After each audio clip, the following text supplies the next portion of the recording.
Good evening, and welcome to our YouTube channel, Into the Darkness, where my friends and I play the Call of Cthulhu role-playing game. I'm your host, Tom Rayleigh. Tonight we have episode 7 of Horror on the Orient Express, with yours truly as the GM. Our recap tonight is going to be brought to you by Richard. Richard, please. Thank you. Okay, intrepid adventurers. We started off with our last episode with Dr. Dawkins and Frank Coates at the library. Mr. Frank Coates talked to Dr. Dawkins about strange paintings, and Mr. Dawkins wanted to do a little bit of research at the library for sewer plans of the asylum. So we had little strange happenings there. My character, Giles, I received a telegram. I got shot down for dinner with the inhabitants of the asylum. We had also a telegram sent out by my character, Dr. Giles, requesting information that happened and transpired on January 26, 1923, London, about the skinless man. So maybe we'll hear some more of this adventure. Frank Coates got his photos back. We need to send them to the Arkham Society. Our bulk of our episode was with our group going to Poissy. We were about 30 minutes out of I was going to say London, France. Forget what country I'm in. I need a passport. We learned that King Louis was born in Poissy. We had some adventures at the hotel with a very animated woman that scared even Giles. We went to the pharmacy, and we went to the church, which finally left us to the town hall, which finally left us to what we were looking for, a plan of Count Fenwick's home. Our intrepid heroes went to, from the town hall, we've got the address, and we walked over, and we met a nice family, Chez Lorien, is that how you pronounce it? The Loriens, yeah. Lorien. Chez Lorien, and we were invited to dinner. The child, during our conversation with Dr. Lorenz, got burned, and she was dismissed. We have not yet met the wife, but now we get to go outside and find out what's going on, so stay tuned. Back to you, Tom. Cool. Okay. So, Dr. Lorien is taking you all outside. The yard, as you have seen, here, why don't I pull it up just so that you can see. Now, you guys have these. You guys have copies of the plans. Where is the button? There it is. Okay. So you can see more or less the layout from before, from the 1712 and from 1801. I'll go ahead and present that to everybody. As you leave, you're actually leaving out the front of the house. You can see there's a little circular garden right in the middle of the path, the driveway. And you follow the path on the right-hand side, around the side of the house, and into the backyard, where there's not. You can see where the garden will be when the winter is over. The ground is all it's all turned under and fallow. You can also see now the extents of the roses that go all the way around. They're all about, I'd say, at least 6 feet high. The wall itself being about 8 feet high. And there's a few places where it's a little bit taller, where it goes up and over the fence. Dr. Lorien takes you uh, towards the just looking at the map towards uh, the right hand lower corner, and all along between the what would be grass and the rose bushes is a little uh, just 1 block high sort of border that he's gone all the way around that area, made, and he says these are stones that I have found, and they're all very regular, so I assume they were part of the original structure. Um, and he sees the map that you guys have, and he points to the ballroom, and he says they're probably parts of this because this is the area that I found most of them. They're nothing in particular. They're just not bricks, but they're blocks. No markings on them, but you can see that they were hewn. Like stone blocks. Yeah, there were Yeah. stone blocks that were hewn. One face of them is particularly smooth because that's probably the face that was facing outwards. And he walks you around other parts of the garden, but it's a garden. He walks you over to the pond up in the front, and he says there are, I don't know how you say in English, poisson d'or, goldfish.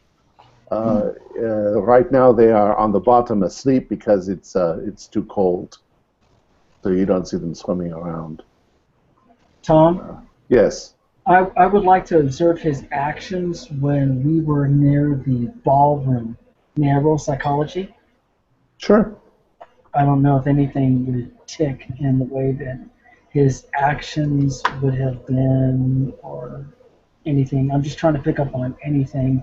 And of course, I am so in tune. I am so in tune, my loyal listeners at 96. This is a good sign that I'm one with this guy. Well, it just means you don't really. He seems actually rather excited because he sees your maps and he sees how big the house actually was. He had no idea, and that he has found stones from the old house, and he's very, very interested in the fact that you're interested. And you guys you've also mentioned that you're interested in finding out where the old basement was. And he's already made a couple of offhanded comments like, well, if you find it, let's dig it up. If there's something down there. I mean, it's the dead of winter. We're not going to kill anything. There's nothing out here that can't be fixed. Of course, and of course we will definitely help you put things back to the way they were afterwards, if you don't mind. Of course, of course. Go ahead. The path that leads to his garage, or It's a little mother-in-law's house. oh, okay, the path that leads Nobody to the lives mother-in-law, there, but yeah. the path that leads to the mother-in-law house, that area right there, before you get to where it's labeled as vegetable gardens, I think that's the area that might be right underneath with the cave, because I believe it's not something. I'm gonna look in that area if possible. I don't know if I get a spot hidden roll. Where do you think? I would like to. The outside of his house, we're looking out the main entrance of the house. You go down forward in between the two vegetable gardens. Go about 1 or 2 inches or halfway to where the vegetable gardens are, and in that area there, I think You think might be the spot? might be the spot where the cave is, but then I want to walk toward men in a beeline to the house, and that's where I want to really concentrate on. where the steps Kind of are. like right in the middle of the path. To the left, please. Actually, we could probably use the stone walls as like a map grid, like the columns. Well, that's where I want to. That's the reason why I want to search, because everything on that path, you're not going to find anything. So that's where we want to make a beeline. I want to make a beeline toward that window, because I think that might match up with 1712. I'm sorry. What were you saying, Jeff?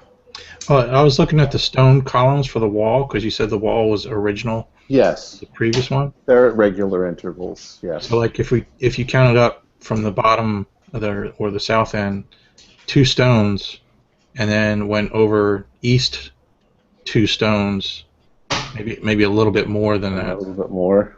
That would put you like right where, probably right at the corner of the vegetable garden.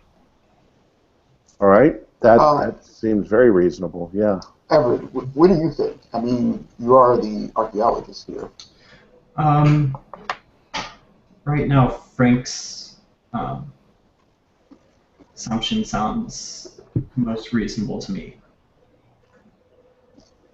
Okay. So it looks like that. Okay, I can see the spot then. So that's more or less where you're going to want to start digging? Or you just want to go there and see if you can see anything? I personally just wanted to go to the rear of the house by the window and starts there and count 10 steps, 6 to 10 steps, and just kind of poke around there. And I'm looking for a low-bearing wall, which will be either the cave or what was the remnants of the staircase moving to the library, which will lead to the ballroom in that direction. Because anything that is now a footpath is probably covered over or destroyed. So I don't want to concentrate in that area. I only want to concentrate in the grassy areas, please. Okay. Well, other than the few pieces of stone from maybe the ballroom, there's probably, well, I don't know. That's for, I mean, you've got to discover that for yourselves. But I think the house, like you say, was raised to the ground. Yeah. There was nothing left. And it's been kind of landscaped since then. So the only thing that's left is, what Jeff pointed out, is the wall is exactly the same wall. Okay. You do have a grid there. Anyways, he thinks as you're doing this, he's like, oh, that's fascinating. So now it's getting in the afternoon. It's getting late, and I mean the sky has changed color. The sun is getting ready to go down, and dinner is still a little ways off. But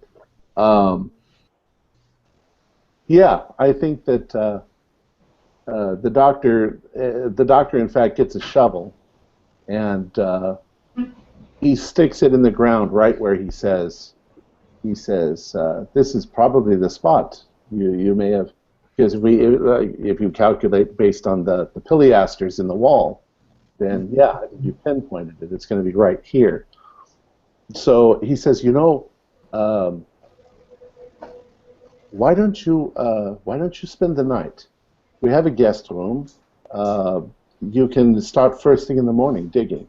I'm afraid I won't be able to help you much because I have patients in the morning. I understand. But you are free to excavate here if you want. Merci beaucoup. My wife is going to be thrilled with this. She's going to be just thrilled. She's always wanted some excitement like this.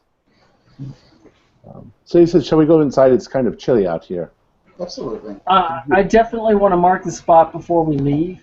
Well, that's what he did. He stuck the shovel in it. Right. And then I just want to try and find that would be considered the L real quickly before we go in. The L? Yeah. You can get a good guesstimate. What L? Well, the ballroom, biblioteca, and to the cave. I want to find that L, if possible. The building's not there anymore. Right, it's raised. So occasionally you find something. I didn't know if I'd find a cornerstone or a keystone. That's No, all. they've never found any stones when they were Okay. landscaping. So Okay. yeah. All right. All right. I So you go back to the house. Stop presenting. Can I mention two things? We missed you. I was curious as we were doing our tour. Did I notice anything unusual about the wall? I wanted to. good Not point. really. Looks like it's maybe 16th century, maybe a little older. Okay. It just looks like a very nicely built old stone wall. Okay. And then something the doctor just mentioned. You said you weren't aware of the previous owner, this Count Fenelek fella. Correct. No, monsieur, I knew nothing. You're really the first person who has ever shown any kind of interest in. That's and surprising. He stops and he says, wait a moment. He says, I think I got a letter maybe about 6 months ago. Let's go back into the house. I'll see if I can find it.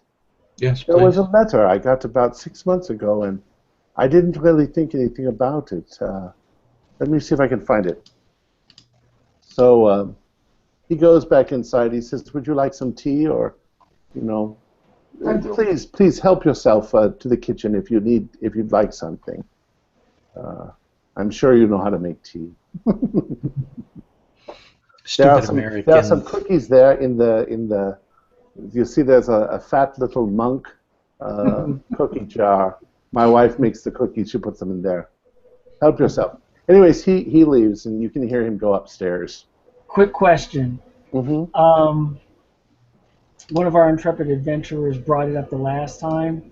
Look for religious artifacts in this room as well. None.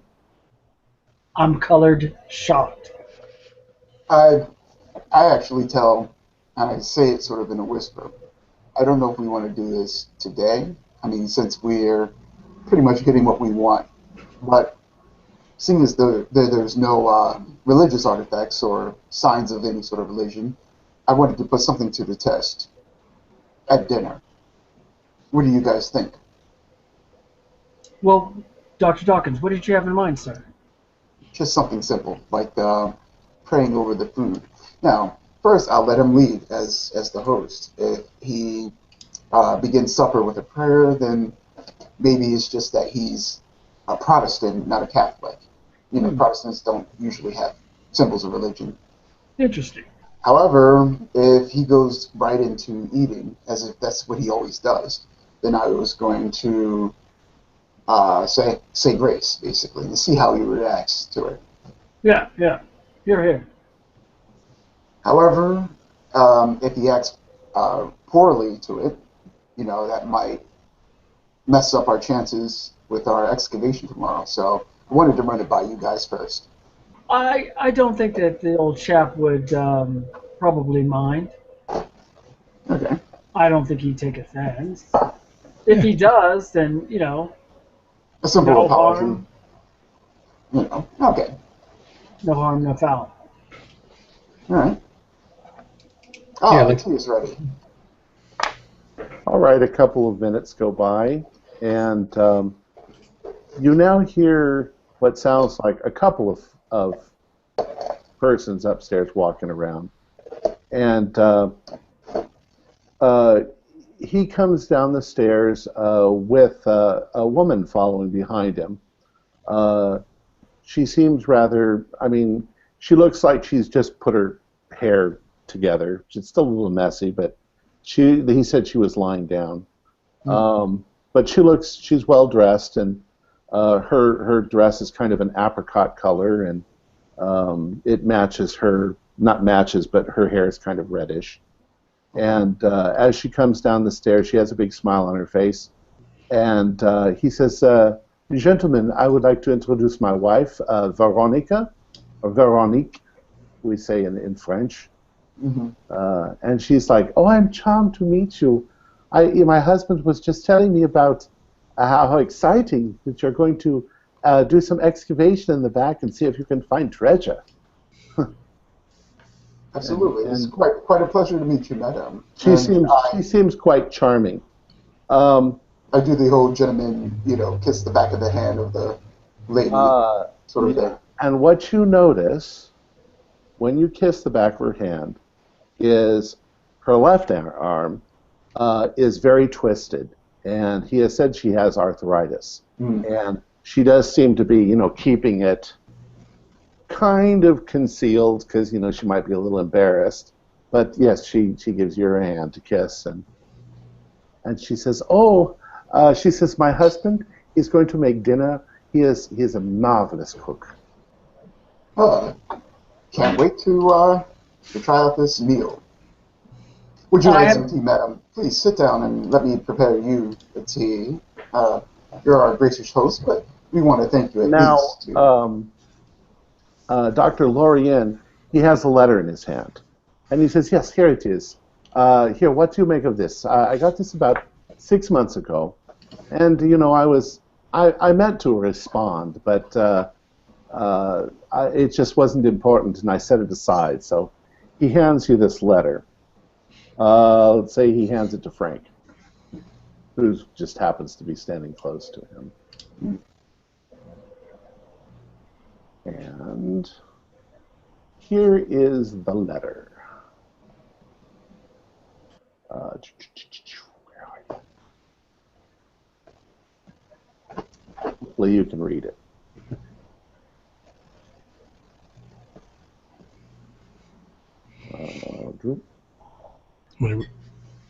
Go ahead and read it out loud, I guess. Yeah, go ahead. Let's see. Rue Saint Etienne, Lausanne, Switzerland. To whom it may concern, I realize that I am a complete stranger and that this letter may well mean nothing to you.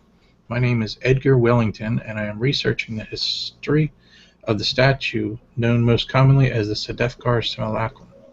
I recently came into possession of an old scroll which presents an intriguing description of the item. This piqued my interest, and I am now endeavoring to trace the simulacrum. My search has led me to your address. The name is probably meaningless to you, but through my researches, I have learned that the last recorded resting place of this art object was in the house that occupied your land in the late 18th century. The statue was a unique Arabian artifact, lost during the events of 1789. Its last owner was a German nobleman who lived where you live today. Please, I ask that if you have heard any local stories regarding this item, or maybe found any traces of the old house and its possessions on your land, which might give a clue as to the eventual fate of the object, would you be so kind as to write me with a summary of information? I apologize for the rather strange nature of my request, but I feel that I should pursue whatever leads remain to me. I hope that you will not go to any great trouble regarding this. Yours most sincerely, Edgar Wellington. Yes, it's very strange. And it's you notice that it's addressed not to me, but just to the address. So I don't think that he even knows who we are. Right. But apparently he thinks something may be hidden here as well. I didn't really think anything of it at the time, and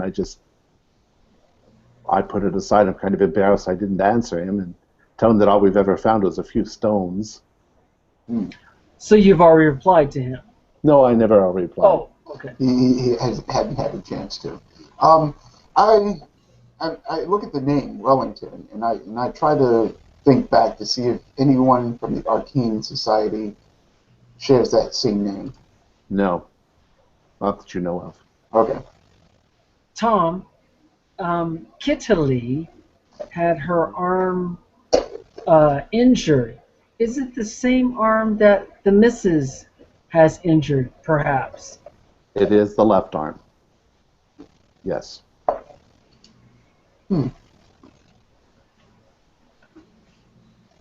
Interesting. Do a spot, Doctor. Do a spot hidden. Come on, dice. 96. 74.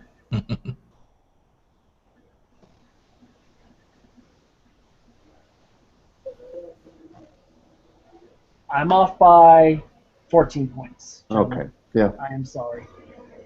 I'll wait for another chance.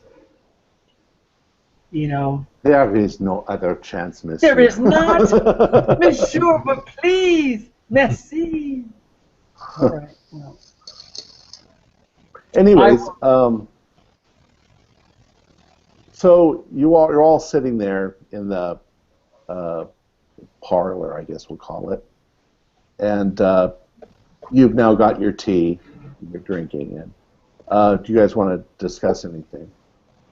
Well, we'll just make, well, at least I'll just make small talk about... What do you think of the letter, monsieur? It's... Do you have any idea what he's talking about? Well, we were tracing the whereabouts of the Count. Based off of, we were doing a bit of research on history. But it is interesting that, according to this letter, this individual is looking for the same, the same person that we were, that we're actually doing our research on. So that is a bit interesting. But about this artifact, I haven't heard anything else from him, so perhaps he's... Perhaps, this gentleman believes there's something on the premises, so it's a stroke of luck that we've come by, and we plan to do a bit of digging tomorrow. Perhaps we will come across this artifact this individual's looking for. So that would be interesting. I wonder what else might be buried here. I mean, it was a Count. Perhaps he has a bit of gold hidden down beneath too. Oh, la la. That would be very interesting. Yeah. What would you do if you found a nice chest of gold? I will split it with you. Well, I mean, would you and your family retire? Maybe travel? Oh no, I'm far too dedicated to being a doctor. The reason I became a doctor in the first place was to help people. I smile at him at that, and it'll just be nice that we'll have that buffer zone in the bank to. Especially during the winter seasons, Yeah. We. Doctor. So, go ahead. Would you tomorrow morning? Would you mind if I ride shotgun with you with some of your patients? I'm always interested in new, exciting techniques. Well, it's sure if you'd like to observe. Absolutely. I really only have a couple of patients tomorrow morning. Mrs. Adelaide, she's an old woman. She suffers from gout and. Simple. Oh, that is a. No, it's not simple. That's painful. Gout. Yes, she's often in very much pain, but. What can you do? I tell her not to eat so much lobster. Lobster, the rich, does she like liver? Is that a delicacy here in France? Liver? Of course, pâte foie gras. Delicious. Tell her to lay off the liver as well. That might actually help alleviate her gout.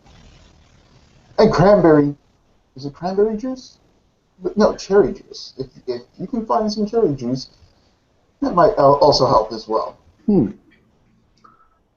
May I orient myself to your station right now as the two of you have a good medical conversation? I would just be just a moment, please. What are you asking me? I'm asking to orient myself to the unit. When I do nursing, I orient myself to the unit before I start a shift, so I know where everything is. So I'm just going to ask him if I can just take a look at his medical area since he's enthralled with Dr. Dawkins. Let me take you and show you my medical area. No, it's okay. I didn't want to take you away from Dr. Dawkins. No, that's okay. Your discussion of gout. We have all evening to enjoy each other's company. Please, I'd love to show you my office. I'll come along too. All right. So you guys go into the office, and Veronique, she stays there and talks to Frank and Everett. So you are from America. What is it like over there?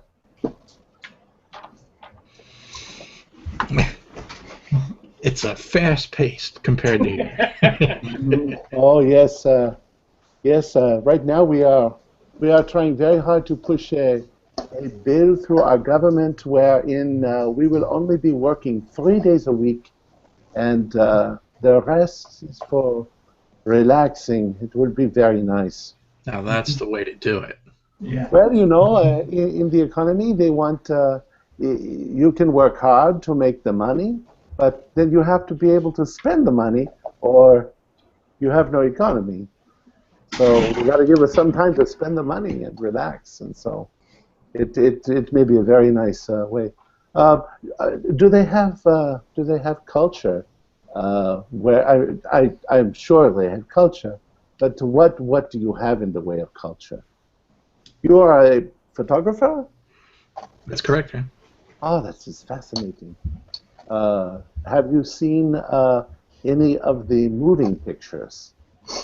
Sure, absolutely. The comedies are what get me. I have only seen one. Charlie Chaplin, maybe? Yes, Mr. There Charlie you Chaplin. He's one of my favorites. Recently, though, my husband he took me to Paris, and we were actually able to. He got me tickets to see the opera singer, the diva Caterina Cavallaro. Oh my God, her voice was so amazing. It is the last week that she is performing in Paris before she goes to Milan to perform.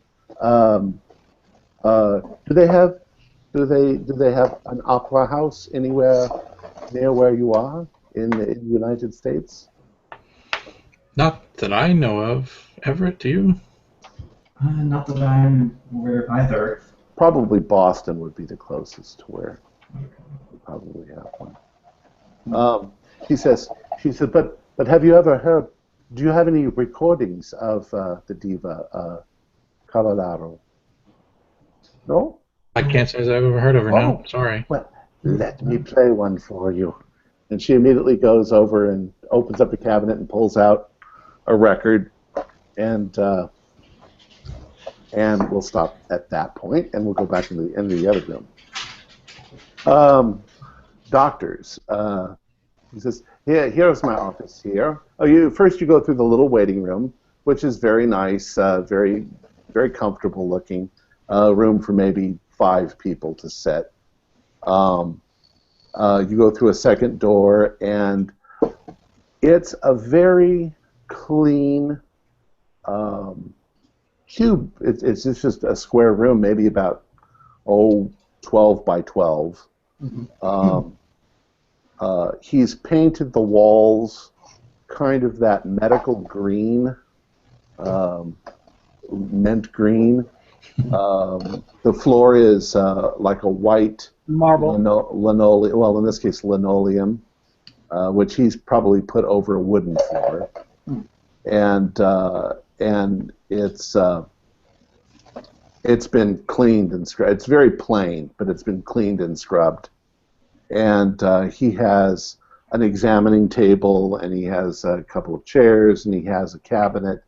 A beautiful wooden cabinet with glass fronts on it with all of his medical equipment in there. And it's exactly what you'd expect to see from a general practice doctor. What I am trying to target and look for is hopefully a spot hidden role. I am looking for solves, anything that seems out of place, and if I can't see immediately anything out of place, I'm going to be a little curious. For example, I remember those old pumps for alcohol and things like that, and I'll be a touchy-feely person. Well, you actually have the advantage over me because I don't know that much about medical, what to expect in here. It'll be a fun topic for research for later times when I play. But he also has medication in here. Correct? But in any case, what you see in here is it's a well-organized, exactly everything is what you would expect to see.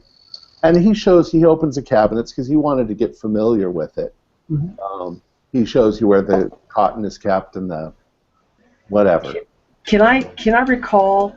You know, this is just me. It's not actually my character. I don't know if I can pull this off. When Catcherly was complaining to Papa, did I hear a familiar ring of metal and glass, such as a vase where cotton balls were put, something that you would swipe before you used, like a hypodermic needle, anything that would give me a clue? That's what I'm trying to target on right now. To answer your question, because I don't know how to say it technically, if there were sounds involved, they were the correct sounds. Okay. From, let's say, when Kitari came through, if there was a smell involved, it was what you would have. Okay, that's what I was looking for. Okay. I don't know. I don't know how they treated burns. Very poorly. At least they didn't use butter. Yeah, I'm almost afraid that they would have used butter. They do. They do still. That was a horrible. Yes. Yeah. It feels good at first, but it really does damage. Yeah. So, anyways, but in his case, he probably had some medical salve. Any syringes out? And if they are they pulled back with fluid or anything around? No, there's nothing loaded and ready to go. There is a small. I don't think they have refrigerators yet. No, they have ice boxes though. They would have. There's probably a small ice box with not. I mean, the ice hasn't melted yet, so it's still cold. And he shows you that he has morphine and things like that. He also notes that unlike a city doctor or a doctor who works at a hospital, he actually has to perform minor surgery occasionally. So he also has surgeon's things. He has scalpels. He has a bone saw. Because we're out in the country, kind of out in the country, you know. And he says, but thank be to God, I never had to cut anyone's leg off. He says such a thing is rather, just. He says, I'm a medical doctor, but oh my goodness, that would be traumatic. So as you're cleaning up, you can hear music from the other room.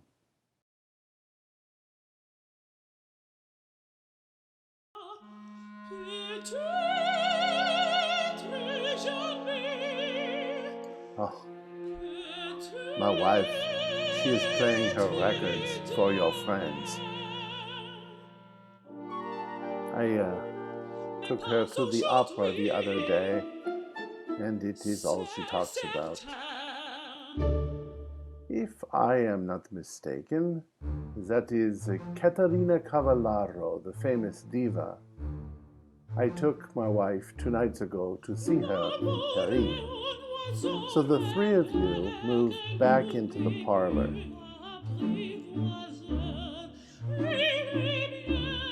Dr. Xavier asks, I would like to dance with Veronique. Well, it's not really dance music. We don't need to continue that, but let's say that. And the reason for that is I want to get a chance to brush against her arm. I wish to palpate it and see if she winces. It's just. Why don't you just go over there and shove her in the arm? Hey, when I ran as a paramedic, back in the day, in the early. It seems very obvious that she is she is favoring that arm. She's guarding. She's guarding. It hurts. Yeah. It'll give me the chance to open dialogue, and I'm going to engage in dialogue. Are you okay? Is it your RA? And would you like for me to look at it? I'd be more than happy to. And that's, again, I wish to use charm. And if not, I would like to switch to persuasion. And if I do, I would like to push this roll, please.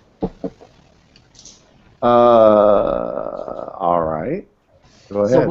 So what's my downfall if I mess up with a good? Well, you haven't done any of the rolls yet. Start your rolls. Here we go. You're gonna have to arm wrestle her. 53. I think I passed with the 60. Let me just double check. That's my spot hidden. You got 53. 53. Well, Didn't pass. She's not. You guys have all. You feel like you've all kind of become friends. Friendly? Okay. So she lets you look at her arm. Okay. And you can see that. Yeah, it seems rather that she's got severe arthritis. Now I don't know a lot about arthritis, but it hurts her to move, and she says that she never really had any trouble with it before, but it seems like in the last couple of years that it's gotten progressively worse. Ask her if anything has set it off in particular. I have no idea. Probably old age. Perhaps. She's not that old. But- She's not that old, but This gives me, of course, my chance to charm again and just tell her that, of course, to me, that she looks like a very young 23. You could have passed for his daughter. yeah, you better watch out on standing right there in front of her husband. Hey! She's actually 31, so she's like, oh, you are a charmer. Does the husband look It's, apprehensive when he's like talking his wife up? Yeah, they're French. Let's say Monsieur, pay no mind to him. He's like that with everyone. Pay no mind to him. Dr. Dawkins, go ahead and do a spot hidden.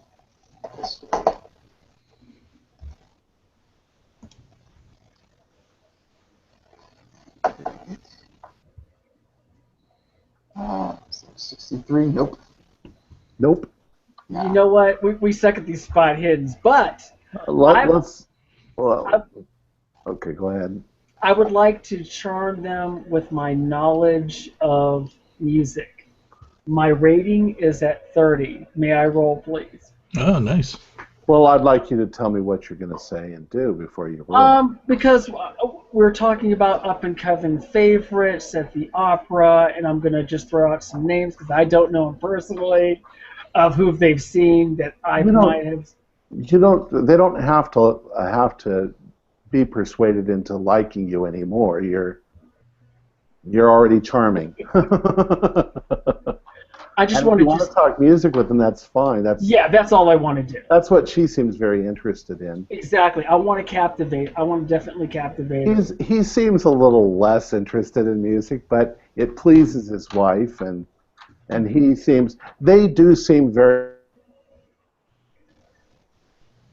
I missed that. They seem like a unit. They're groovy. They complement each other. They've been married for a while, and they're in good. Do they have any musical instruments, perhaps like a violin, a trumpet, or a piano? Not that you can see. No, there's no piano. That's what I was hoping for a piano, so I could actually. Everett, do a spot hidden. Okay.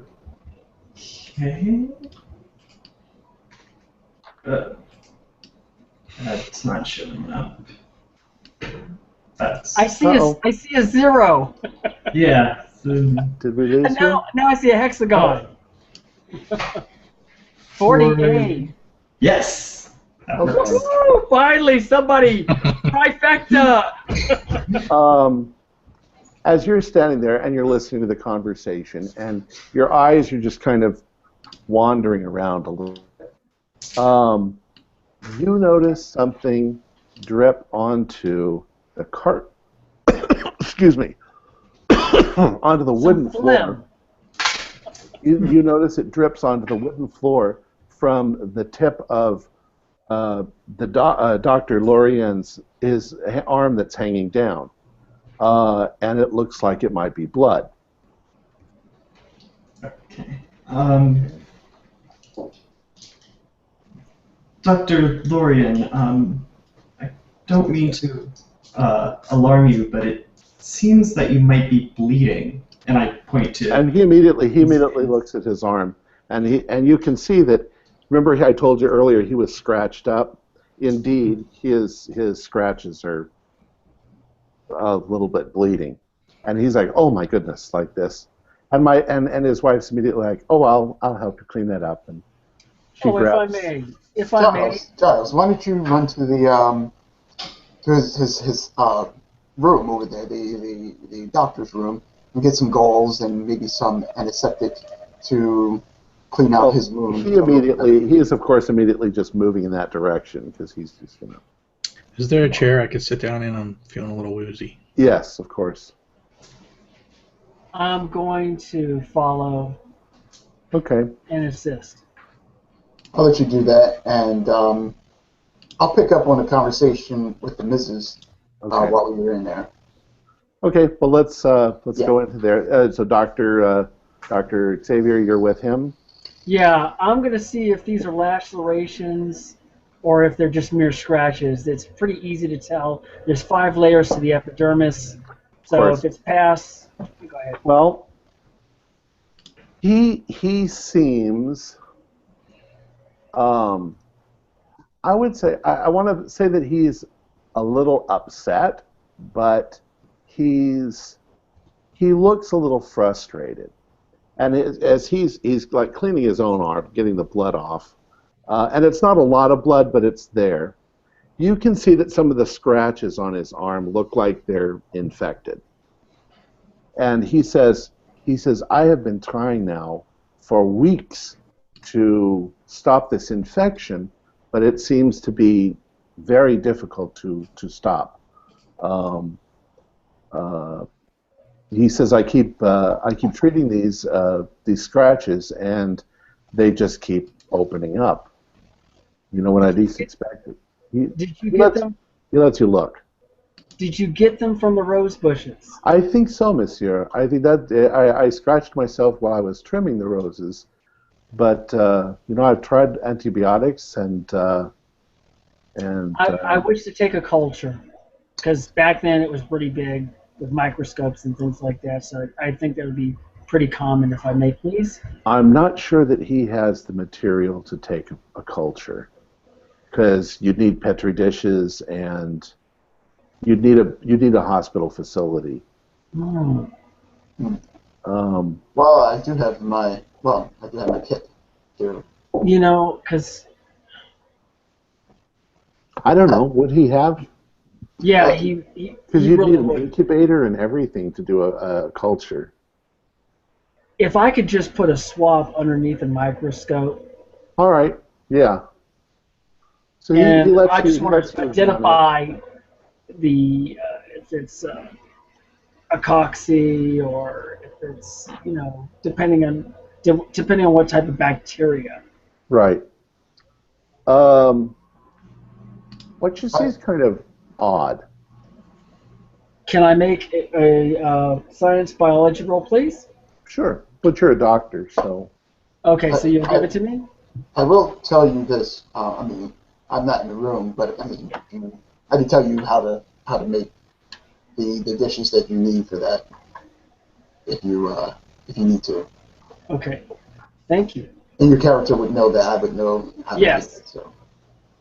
Well, once again, you'd still have to have an incubator, and it would take a few days, wouldn't it? I don't know. Anyways, you go ahead and you examine. You know, you take a swab and you examine it on a slide underneath the microscope, and what you see is kind of interesting because there doesn't seem to be anything. The few bacteria and things that you can identify are just normal everyday. They're not the kind that would cause any kind of a disease. There's no septic. There's nothing there that should be causing this infection. Even on the infected, even on what looks like infected skin, it just seems to be necrotic. You know, it's bits of it are dying for no apparent reason. How much of the area is dying?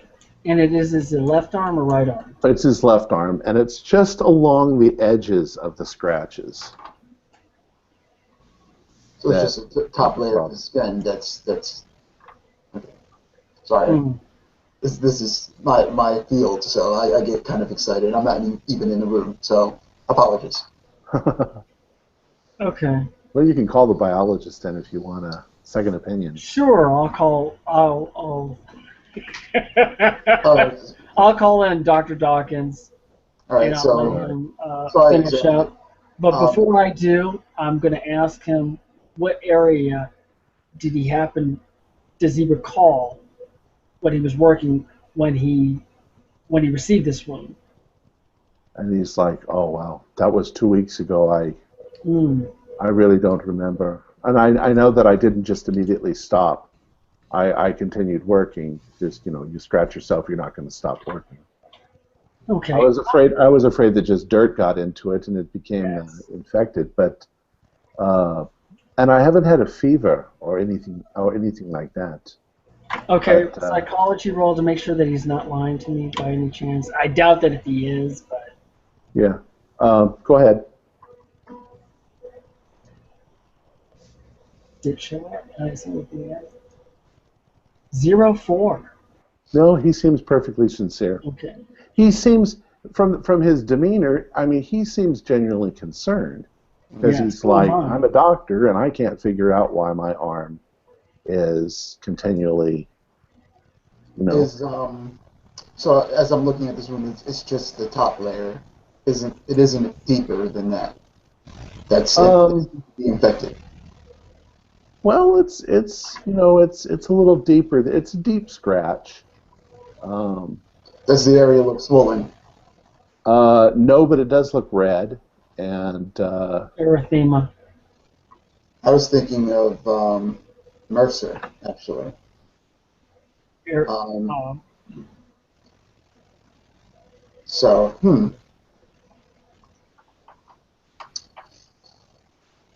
Well, technically it wouldn't be MRSA because we don't have penicillin right now, but it looks like a staph infection.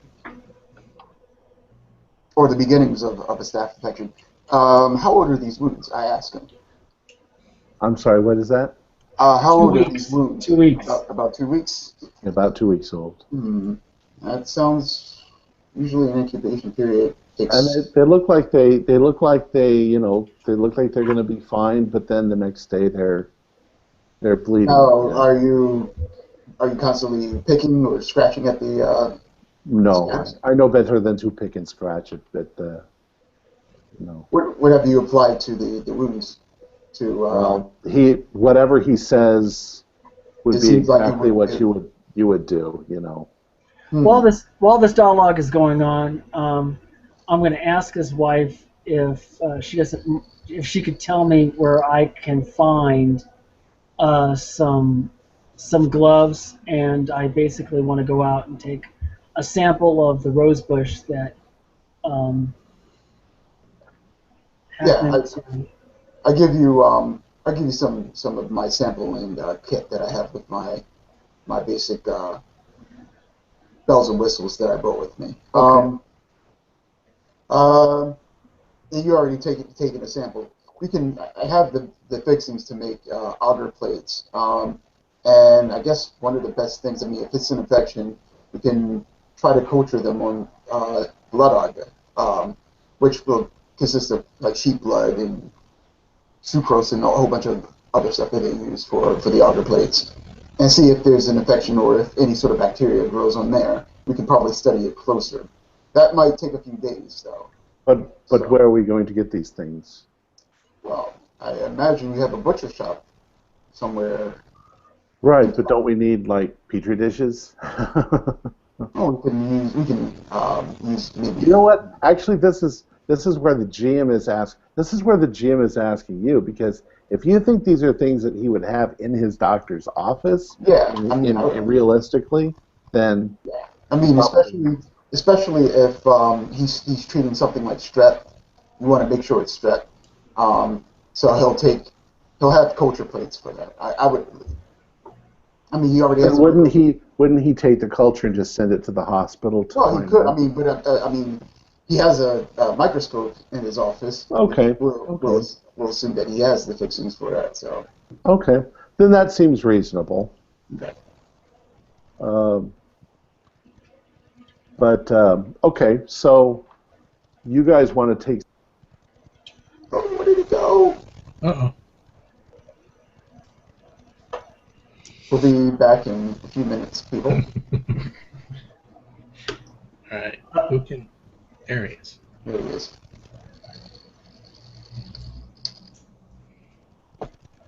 We probably should have some sort of emergency contact.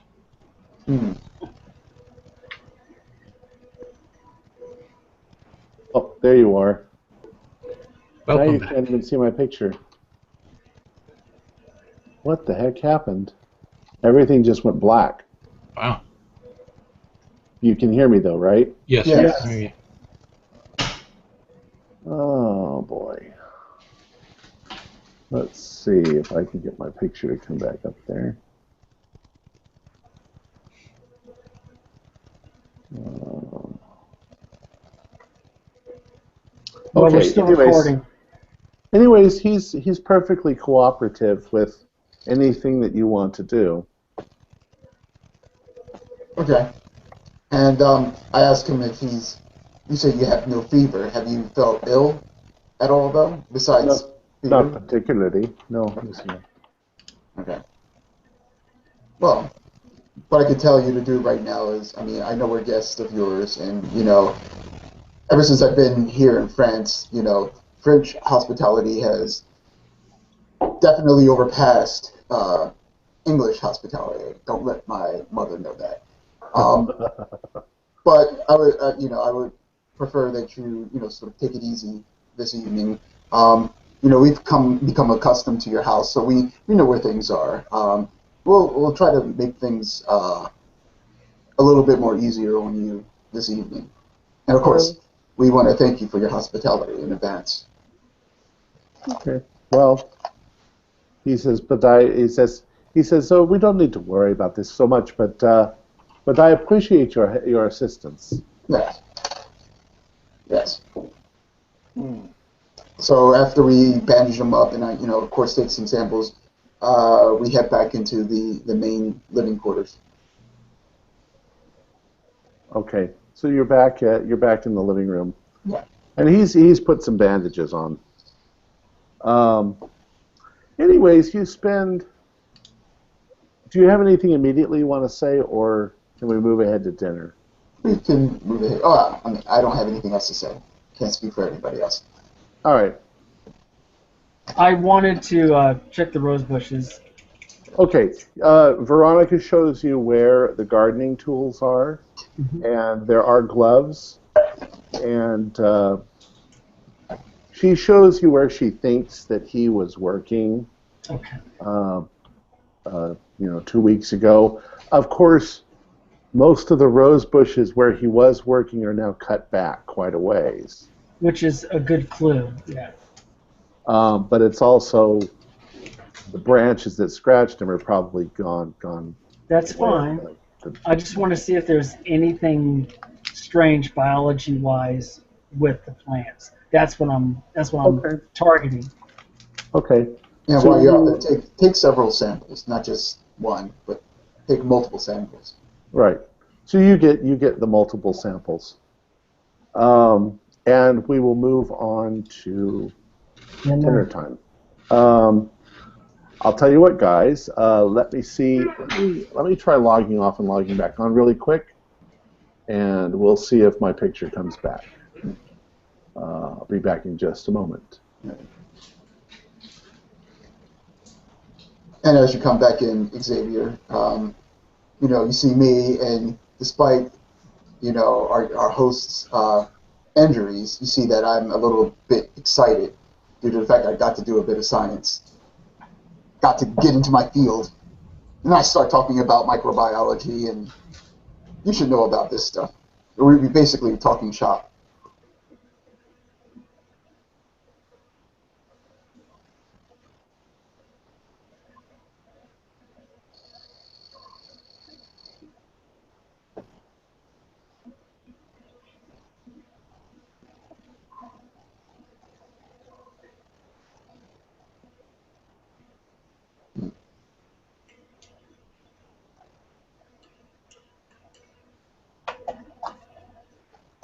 Ah, good. My picture's back. Yes. Yes.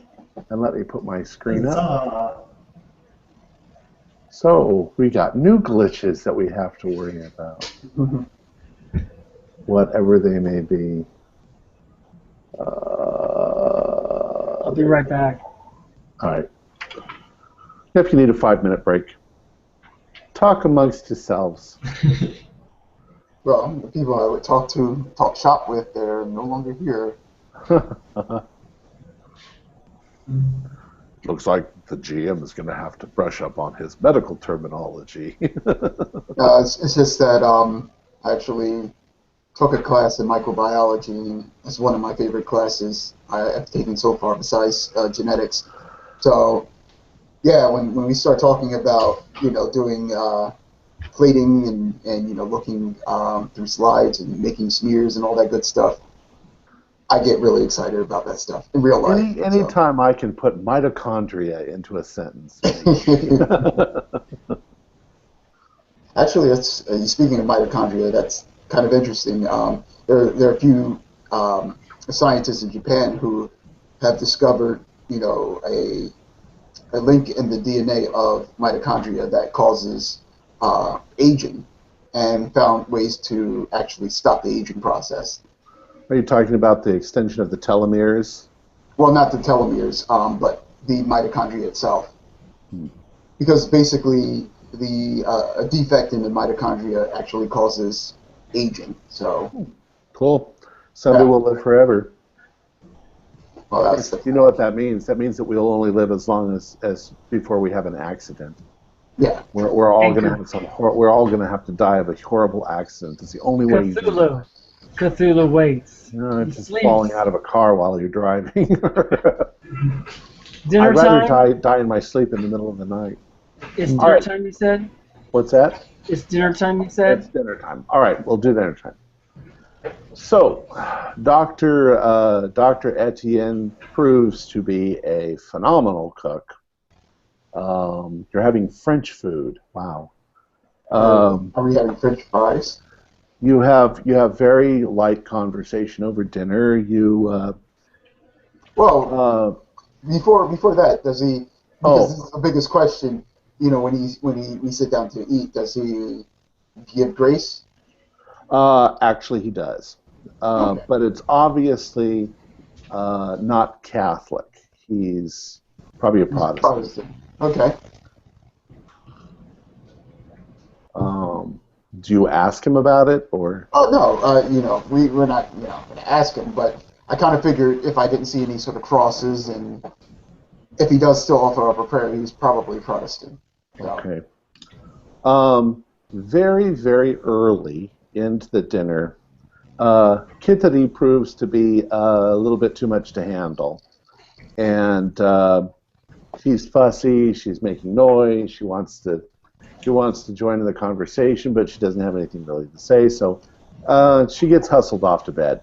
So that the adults can spend some time together and talk. Does she appear to be better from her injuries earlier? No, her arm is. She doesn't seem to be complaining, but her arm is still kind of red.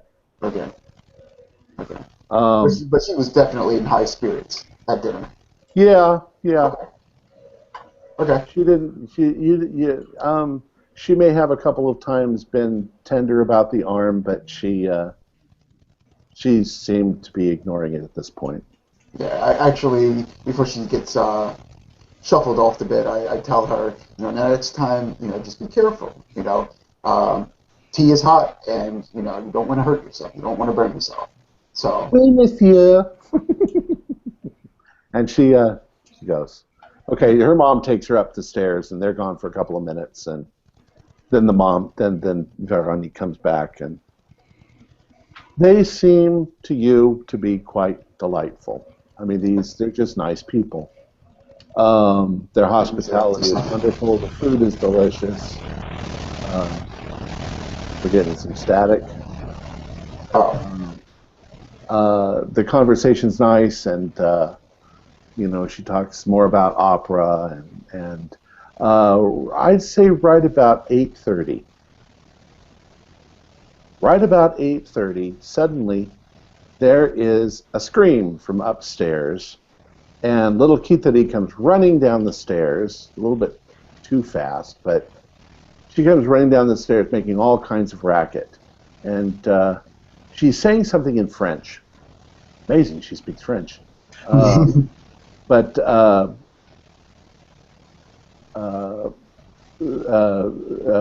Christian, the Dr. Lorien, he's like, oh, Kitari, come on, you need to go to bed. And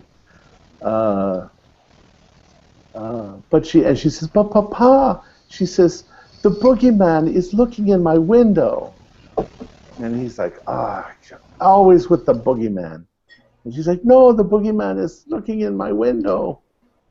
And you guys want to react to that in any way? Or? Yes, I do. I try to ask the doctor. I explained that I have children, and if he'd give me a chance, if I may go ahead and scare the boogeyman away for her. Okay. Yeah, that is a good idea. Yes. Perhaps we should all scare the boogeyman away. Make sure he's not. Yes. Mr. Coates, Mr. Yes. Mr. Nichols, would you help me by standing outside so that we may see you from a better vantage point from upstairs? Is it nighttime yet? Oh yeah. Okay. 8:30. It's nighttime. It's winter. Mm-hmm. And be careful of the footprints as I turn to both of them. Yes. I think it was you, Wayne. Which I muted you trying to test that, but now I can't unmute you. So. No, you can't. He'll have to do it himself. He just puts on it. There he goes. All right. So it's hard to tell if Kitari keeps talking about he was looking in my window, and Now. it's like and the doctor is very Irritated? logical. Yes. He's like, now Kitari, you are on the second floor. You have nothing outside your window. There's nobody could look in your window. But he was there. No, you're being silly. But we're going to go outside and make sure there's nobody outside. Doctor, if I may, let's let her stay in here. If you could get me a crayon and a piece of paper, I would like for her to draw it for me. My compatriots are going to go outside. Maybe if Mr. Dawkins would like to go upstairs, I'll stay with you in Kitterly, and we will be able to prove scientifically, as men of science, that it's not possible. Gentlemen, would you assist me, please? Sure, the man of science goes inside. The others just have to go outside in the dark. I see how that is. Send the uneducated boob out in the dark. Oh, Mr. Dawkins, do you want to go outside? All right. I'm just kidding. So those of you who go up to her room, you can see that you're on the second floor. There's no way that anybody could be looking in her room. It's dark outside, and from the bed you can see that it would be pretty spooky and dark outside. And Are there any? Well, I guess little kids think scary things are everywhere. Those of you who go outside and you're looking out. Yeah, bye. Our first casualties in the game. The first thing that you notice is that perhaps in the last hour or so there was a little bit of snow, and we're just talking a sprinkling of snow. When you look towards the house where the window is, there's no evidence that anything is disturbed with the snow at all. Nothing. Dang it. So there's no evidence that anybody has traversed anywhere near the house. So it's probably just a little kid's, scare. I'll wave to her up in the window just so you can see everything's okay. Well, you're actually waving to one of the guys because I think he's staying. It's with Dr. mom Dawkins, I believe. downstairs. Yeah, so you see them up there. Nothing. I'll look under the bed. And Yes. I imagine she has a closet as well, right? So I'll look under the bed and the closet. Yeah. Nothing. Some toys. Okay. And so, like, I'll reassure her that, look, we checked under your bed, we checked in your closet. Whatever you might have seen is no longer here. So, but And the mom is Veronica is also kind of like, now Keita, you see you've disrupted everybody, and he says you need to go to bed. We have this problem all the time with you not wanting to go to bed. Psychology roll. Does she actually believe this? I got a critical. She does. Okay. Well, I would like to continue I'll tell my. you what, Dr. Xavier, if you will, stay with the child. Have her, like you plan to do, have her draw what this monster, what this boogeyman would look like, and then try to, while you're talking to her, try to like calm her down and give her some reassurance that it will no longer bother her tonight. She should, go to bed, basically. That sort of thing. What does she draw me? You want her to draw a picture of the monster? Yes, that's what I asked her first thing. Yeah, okay. You want her to draw a picture of the monster. Be stuck in her head all night long. She can't draw. She draws a circle with a couple of eyes in it and a house. Okay, that's pretty. Thank you.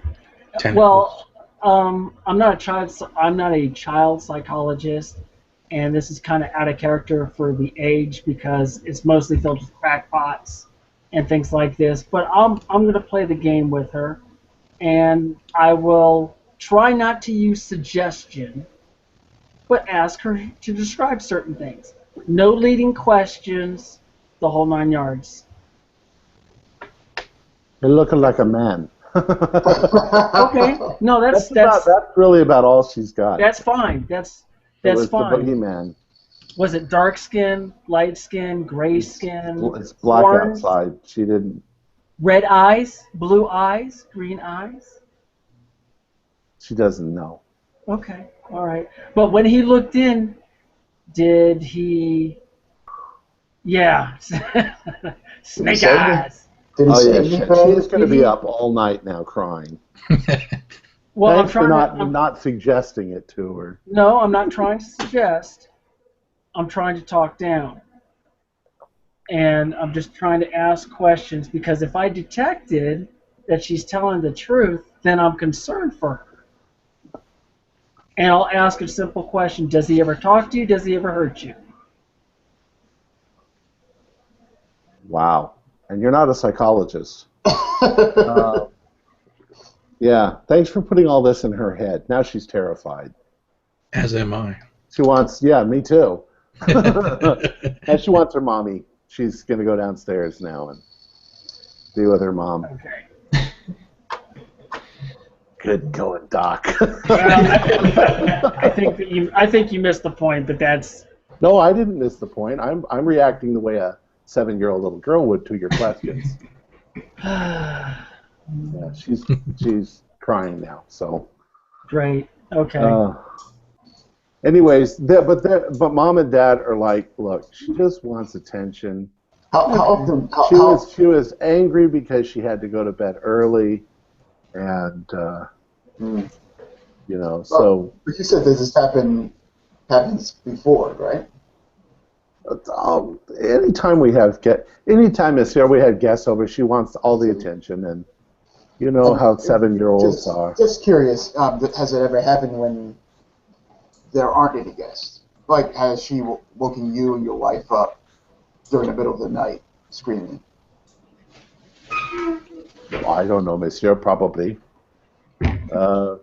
It's the thing that little kids do. You have nightmares, and you wouldn't know of any sort of vagrants. I don't know. It's yes. We have vagrants here in Poissy that can scale walls and look in second story windows. Well, no, I'm just curious because what she could be seeing is somebody passing by or whatever, or she might have passed somebody who is 20 feet tall and. No. I'm not saying that, but I mean, perhaps when your wife goes to town and she comes along with, she might have seen a vagrant that might have scared her, and that might have been put into her head or something. I don't know. It's all speculation, monsieur. Yeah, it is. It is, but it might explain some things.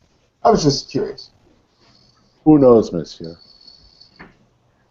Anyway, they show you to the guest room where you can. Bang on the window. Can I come in yet?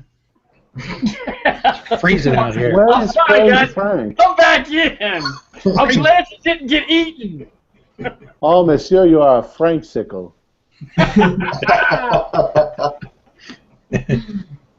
All right. Yeah, they show you where the guest room is, and they bring in other blankets. Obviously, you can't all fit in the bed. A couple of you can fit in the bed if you want to, but they make you. They got plenty of blankets and stuff like that, and pillows to lay on the floor if you guys want. And they said Veronica says that she'll make breakfast in the morning. They usually get up early. If you guys get up as early as 6 o'clock, she'll be making breakfast, and you are welcome to excavate to your heart's content. The doctor's going to be busy, at least in the morning. He will be. He might join you in the afternoon. Veronica probably is going to be watching Kitari all day long. So, anything before I just say? I quickly asked him. I mean, just thinking about the cultures that we're going to make of his infection, basically, to see what type of bacteria. Does he have a place where he can keep humid, like a room that he can keep humid? I don't know, monsieur. A spare room? Not really. Not one that's not furnished. Okay. Just curious. I mean, these cultures can grow at room temperature. It would just take longer. This is the reason why I was asking. Okay. So is that it? You're all going to go to bed? Yeah. Yes. All right. Now, you didn't bring your sleeping stuff, but, you can make do. Evening comes and goes without incident. And next morning comes. Let me do a roll and see if you guys wake up at 6 o'clock or not. Yeah, you all wake up around 6 o'clock. It's still dark outside, but what wakes you up is the smell of bacon. The French know how to cook, of course. And they cook like Americans. Yeah, except that it's probably not bacon. It's probably little kippered chickens with bacon wrapped around them and rosemary and There's French toast as well. And French toast and ouvset pomme perdue and that's it. She makes stuffed French toast. Holy shit! Oh man! With cream cheese and apricots. I'm freaking hungry. So that's and bacon. So you got bacon and you got stuffed French toast and eggs. You had me at bacon. Yes, I want IHOP too. No, IHOP is off the. Never ever go to IHOP. Because they charge you a fortune for flour and water. It costs them like 10 cents. And they charge you this ridiculous thing for pancakes. Shouldn't cost anything. It should cost $1 for a plate of pancakes. That's just oh my god, that's ridiculous. I'm gonna step outside. I have obviously had a really bad experience. I think so. You hit a sore spot there, right? But everybody's blaming me. All I said was bacon. Bacon. Denny's. Bacon, Denny's bacon. is where you can get a good meal for a little low price. I'm gonna go. Giles is gonna go outside into the fresh morning air and just take a little breather and take a little walk and get swallowed up by the darkness. Yep, absolutely. It's brisk this morning. It's not terribly cold. Maybe in the upper 30s. there's, like I say, there's just a sprinkling of snow on the ground. Not the kind of stuff that when you step in it, you can see the grass underneath your feet. Although it's not green grass at the moment.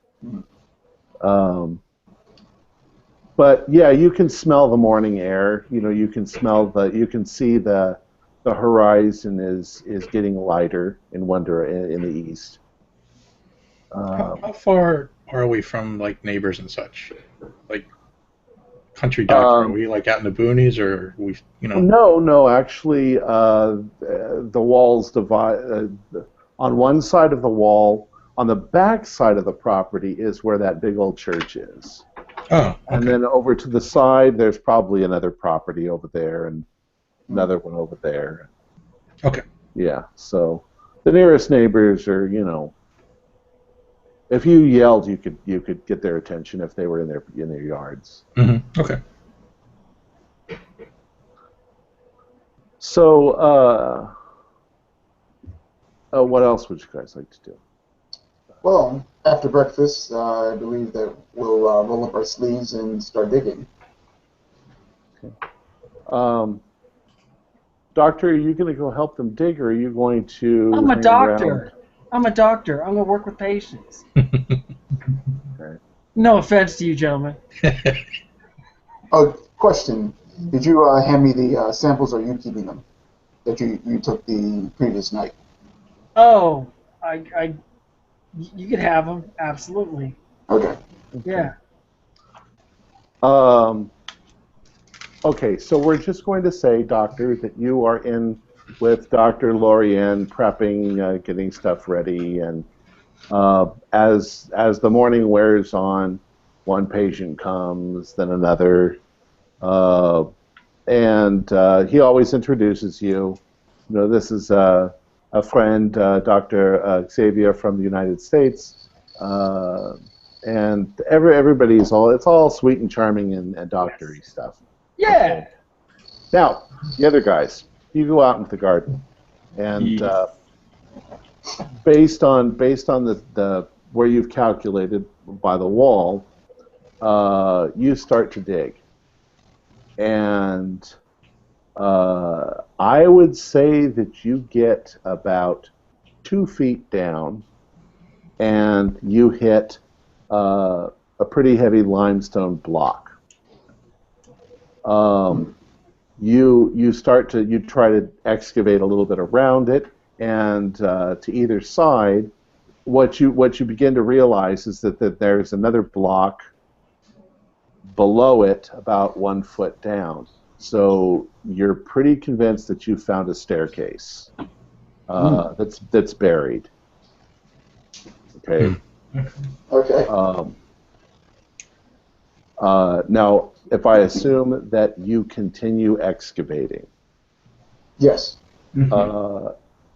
After about 4 hours, you've cleared maybe 6 steps going down, and you're starting to descend. You're having to excavate a lot of dirt out from where this thing is. You've also found the wall on either side of the stairs going down. So you don't have to prop the dirt up in any way.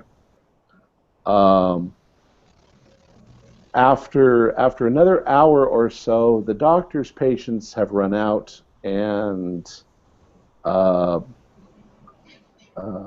doctor asks Dr. Xavier, "Well, shall we go join your friends and see what's going on?"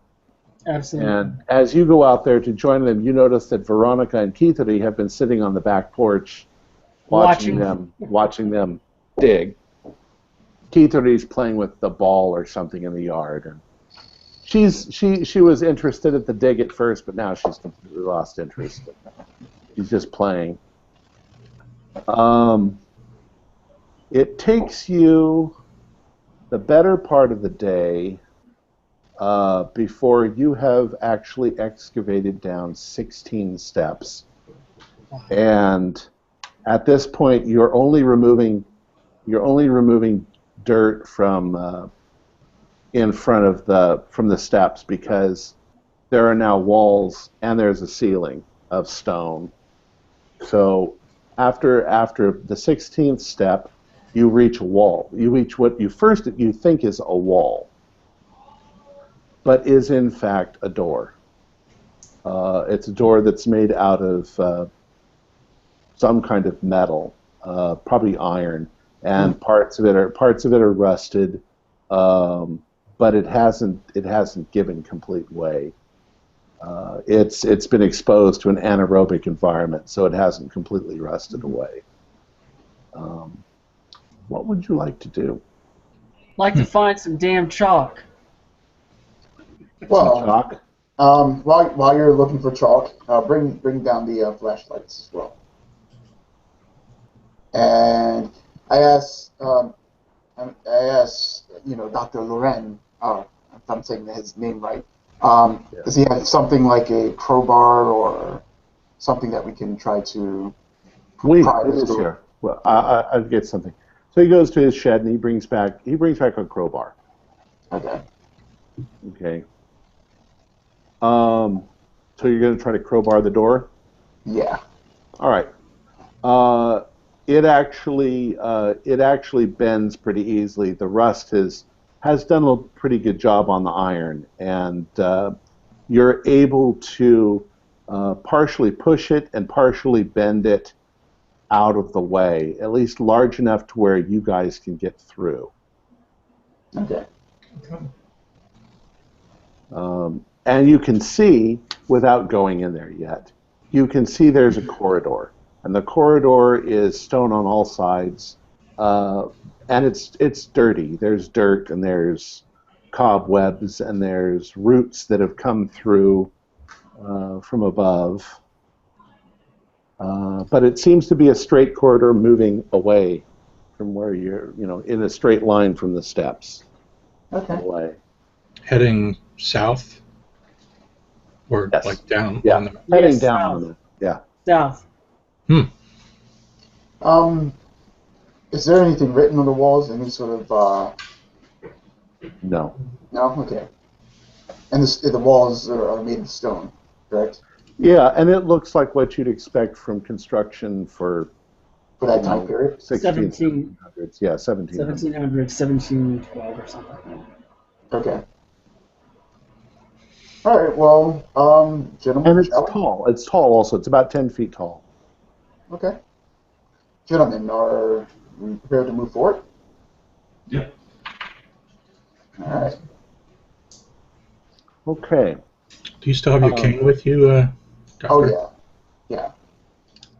At this point, Veronique comes over because you guys have been making some ruckus because of what you found, and she's like, she says to the doctor, she says, "I don't want you going in there." She says that could be dangerous, and you're a doctor, and you don't have any business doing this. Let them do the exploring. That's a You one. stay up here. That's And he's like, but I want to see. And he's like, you can see later after they have made sure everything is safe. Yeah. That's a good woman. That's all I can say. And the little girl's like, please, Daddy. Can I go first? Like, please, Daddy, don't go. And I turn to him and I say, Monsieur, we'll take it from here. okay, he we'll make sure. looks at you and sort of rolls his eyes, and he's like, well, what can I do? No. Yes. I have 2 balls and chain over here. So anyways, he says, make sure you tell me everything. Oh, we'll make sure. Well, what we'll do is we'll make sure that it's safe and stable down here, and then we'll come back up to get you. We'll assure your wife that it's safe. Okay. Well, let us take the risk right now. All right. I am. Oh, you're not going to go down there, Doctor? I'm a doctor. You're an investigator, too. Yes, I am, but it's three's a crowd. I don't want to, All right. I do look at Giles and I say, keep an eye out on him. Just make sure that there's. I give you this look to say, make sure that they're safe. I do pick up a shovel just in case I have to defend them getting out. And I'm not saying that because I really don't believe, but I do believe. If you believe, we believe. I just pick up a shovel and... It's just the basement. That's right. That's right. I just pick up a shovel and play with it. All right, so we're going to talk about the people down in the basement. The corridor, at first it's as I say, there's cobwebs and there's dirt and there's possibly even rodent poop and stuff like that you notice. There's also roots that have come in through the ceiling. And at first, there's not really much of a hindrance to you, but within 10 feet or so of moving forward, the roots have grown rather sturdy, and I'd like you to all do spot hidden rolls, those of you who are underground. Yeah, I make it. I don't.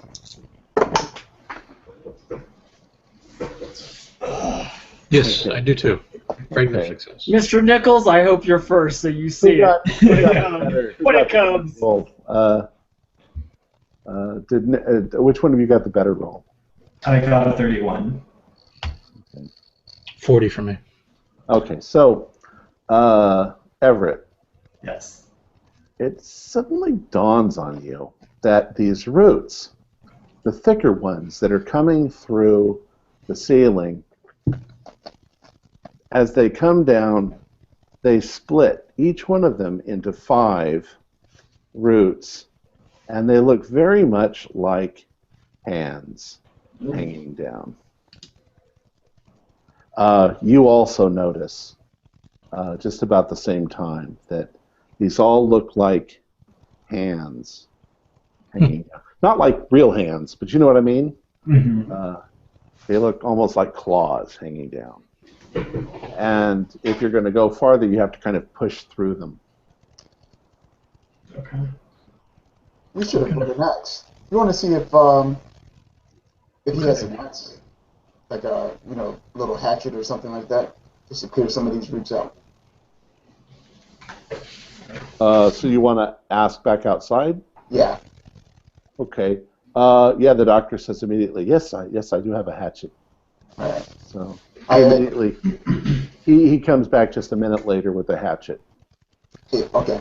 And while he's going to get the hatchet, I tell Giles, if you do go back inside into his office, you can take a sample and look under the microscope to see if there's anything strange about the samples you took.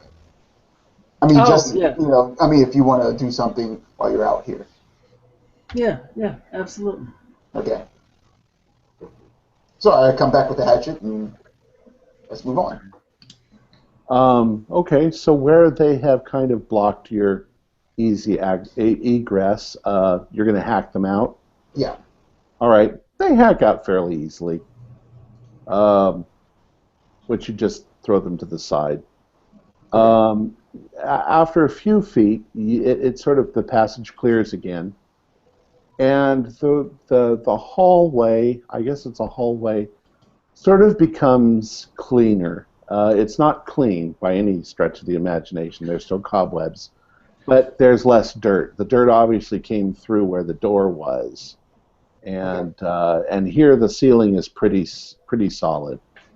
You're also a little deeper underground here, so. Now, as we were walking, is it just a sort of a straight path, or is it like a straight? Well, that's where I'm getting. It's a straight path for another 10 feet or so, and then you can see that a passage goes away to each side, and it continues forward. So you're at a cross. Do you guys want to split up?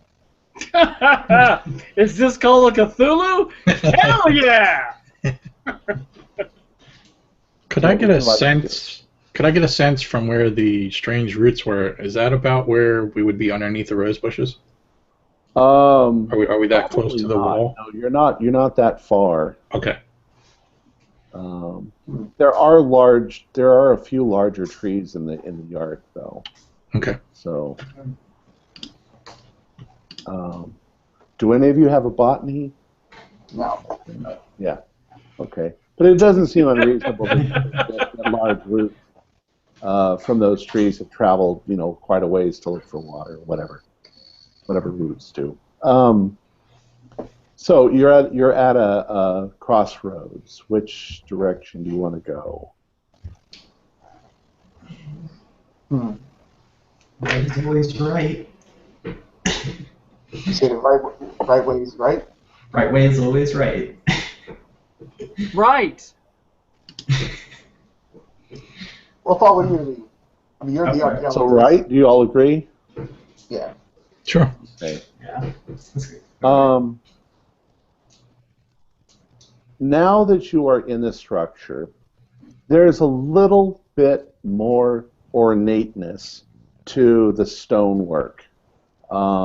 This was obviously a basement, but it was obviously designed for a bigger house up above. There's not carvings in the wall, but I don't know how to explain it. There's just places where, obviously, architecturally, it's a little more fancy than just a plain wall. That passage, after just a few feet, opens into a room. And in this room, there are a number of items that I guess you would call them torture devices. Frank, would you like to take pictures of this? Just for our records. I can try. I mean, the lighting's certainly not great, but I can try with the flashlights. Okay, so what I'll do is I'll lay my flashlight down, pointing straight up, so that the light is on the ceiling. So Actually, if you could take your light and sort of like paint over the object, like start at the top and work your way down. Okay, I'll do that. I'll also mention there is no other way out of this room. It's just a square room With torture devices. Now, with what looked like a few torture devices. Now, I mean, are you talking about like the racks and? It looks like there's a rack over against the wall. It looks like there's some chains on the wall where people would have been tied up, and there's so many different torture devices. There's like a chair with spikes in it, and things like that. Maybe we'll say 4 items in all, 4 pieces of furniture that were obviously used for torture. Knowing what we know about Fenelek, having this sort of Marquis de Sade type personality, are these torture devices like actually meant for pain, or are they like bondage or whatever? Like fun type of torture. Yeah, devices. yeah. I didn't quite know how to say that. Well, I guess really kind of, yeah. It depends on how vigorously you would use them. Right. I mean, like, could one of these things potentially kill somebody? Is I guess what I'm saying. Yes, any one of them could potentially kill somebody. Okay, so we're talking serious. So you use the serious ones for fun too. All right, so you take Right. you take Right. photographs of what you find, but other than those, and there are stains on the floor that might have been blood. Of course, they're too old to know. they're too old. Yeah, they'd be almost brownish black by now. But they could have been, and they're in the right places where you would expect a wrist or a foot or a leg or something would have bled. I look up at the ceiling to see if there's any sort of carving or painting or anything like that. Not particularly. Okay. It's a little more ornate than just a flat surface, but it's not. There's no symbols or anything. Okay. So now what? You're gonna go back to the crossroads? Yeah, we'll take the left path now. Okay. Well, I'll let Riley Everett choose since he's the archaeologist. Yeah. The left, but it's how Okay. right. The left path. Is that what you said? The left path? Yes. Okay. The left path is a room very similar to this one, with a couple of different style torture devices, and there is what looks like against the wall what we would call an Iron Maiden. Okay. It is open, however, and there's nothing inside, although there is evidence of blood. The same as the other room. Okay. Of course, I'll let Frank take his pictures and assist him with the lighting. All right. So far we've seen that this count loved this torture. So let's take the center path now. I'd also like you all at this point. It's kind of creepy. You're all going to do a little bit of a sanity roll. I do a sanity roll and just take 1 damage if you don't make it, or 1 damage if you make it, and 2 damage if you don't. I make it. So. I failed. Oh man. It unnerves you a little bit more. Also, I'll say this to everybody too. Is anybody else realizing that this actually could be tied to the church? Well, yeah. Yeah, I would imagine so. I mean, during that time, they did things like this. Right. So. I mean, initially I jumped to the conclusion that it might be Fenelak, but now I'm wondering the path might lead right to the church. It's interesting. So what next? Last path, yeah, I guess the center path. Okay. Further on, after once again just about 20 feet, you have the same situation. You have it split into 3 other directions. You can go forward, go left or right. And even standing at the crossroads, shining your flashlights in either side, you think you're going to get the same situation again. These are 2 other rooms. You can't really see what's inside, but... Well, I'll say that, I mean, if it's going to be the same thing, I'll basically say that we look at both areas, take our pictures, and, I mean, if it's the same thing... Okay, well, no, I want you to actually go. Okay. So we're going to do right again? Yeah. Okay. This time you find, once again, a few different pieces, and as you've gotten a little bit more adventurous just walking in, you notice that against the wall, chained to the wall, are 2 skeletons. And they are dressed as bride and groom. You can do a sanity check on that one.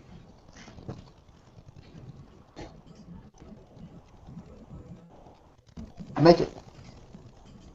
So, am I taking 1 point? Yeah, regardless? take 1 point. I do not make it. You what?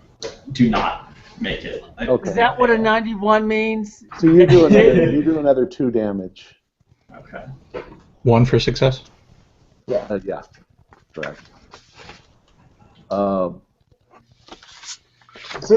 thing that kind of strikes you as the most disturbing about the 2 skeletons is their faces are turned towards one another, as if they were just left there to die. And my! You're depressing me, damn it! no, we're This is not, because supposed you're to not be in here. happy. You're upstairs. You didn't come in, so go back upstairs. Oh, I'm sorry. Okay. That's actually romantic.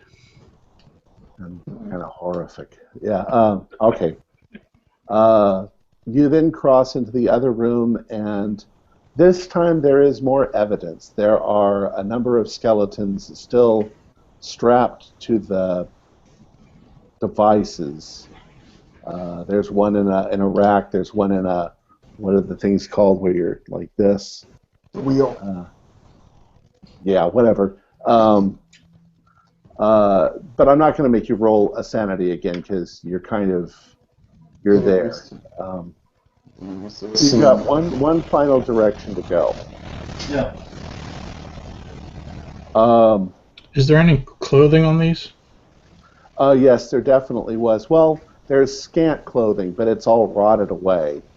Would it be enough to get a rough idea of a time period? probably not. Okay.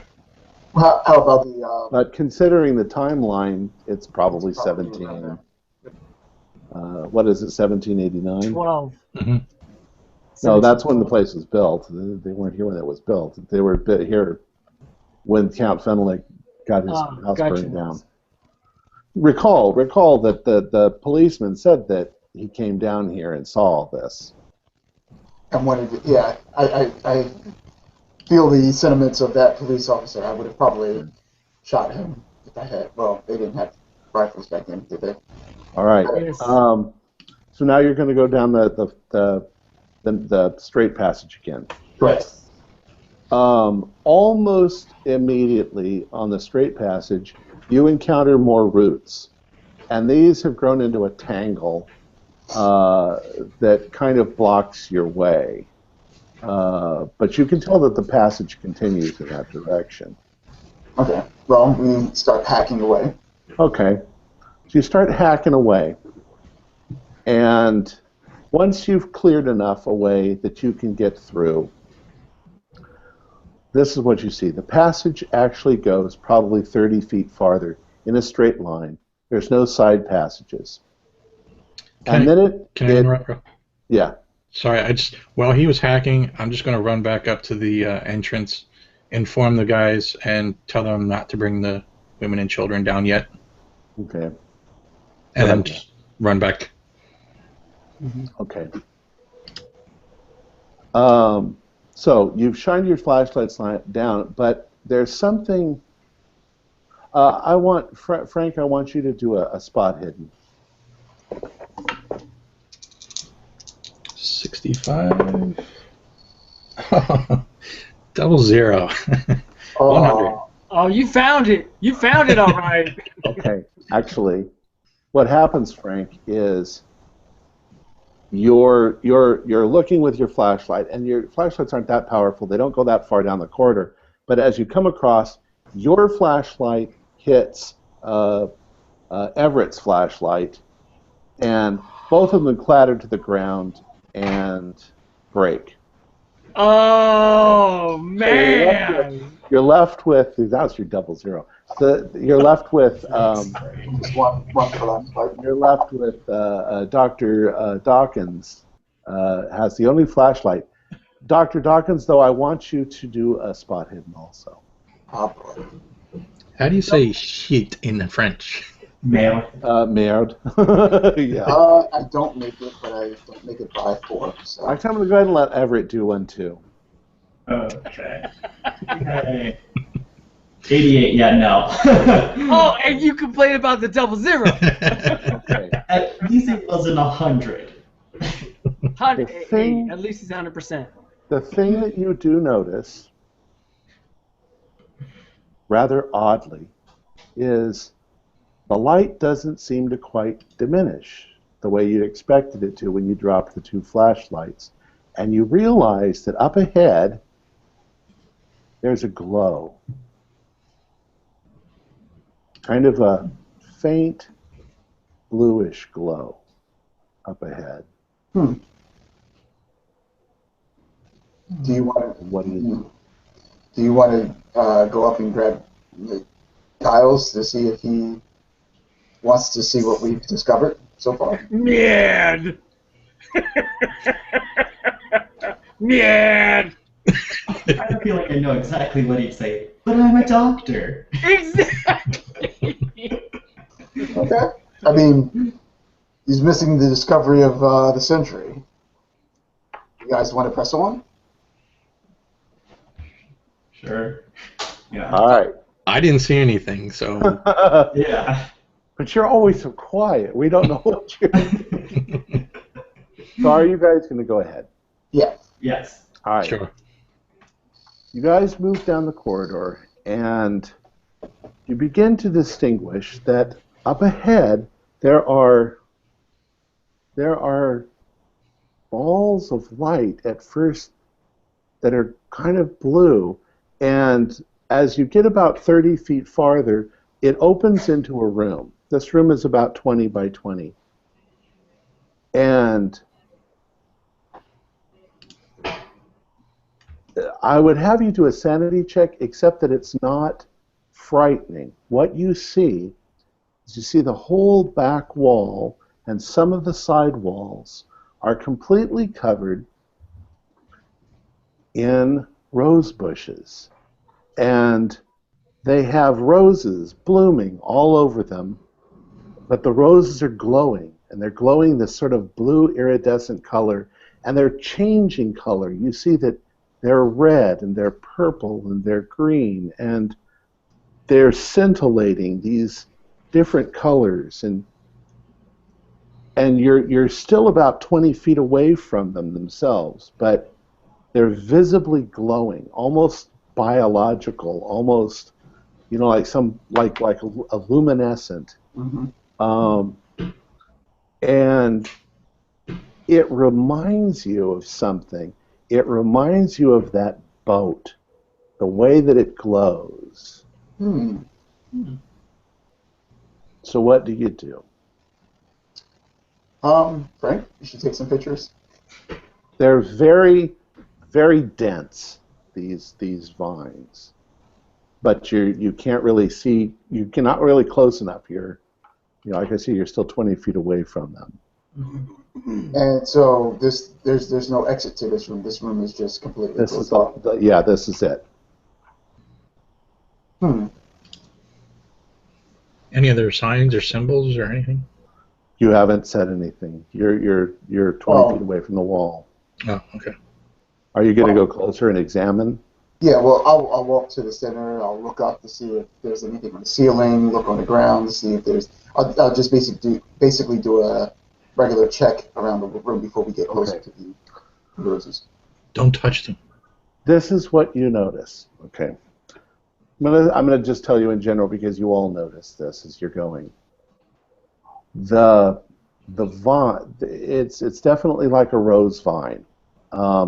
It's the wood of it is black, and it's all spread out across the wall, and it all seems to come back to a single large, scraggly, knotty plant there against the wall.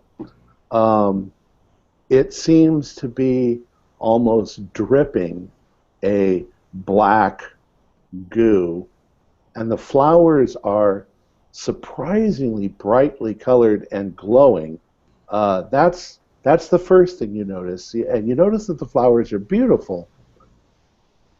But that's when you suddenly notice that they are all interwoven between bodies that have been chained on the wall, and the bodies are not skeletons. They're half decayed. They're gooey. They're still gooey bodies against the wall with these vines twisted around them and going in one eye socket and coming out the other. And do a sanity roll. Right. I was about to say. I was about to volunteer to do one. I'm just listening to him. I'm going to do it. I do make it. 41. Yep, I barely make it. Okay, you're going to get 2 damage. 2? If you did it, if you make it, you get 2 damage. If you don't, you're going to roll a 4-sided dice. Did anybody not make it? No, I made it. All right, so you got lucky. Yes. Okay.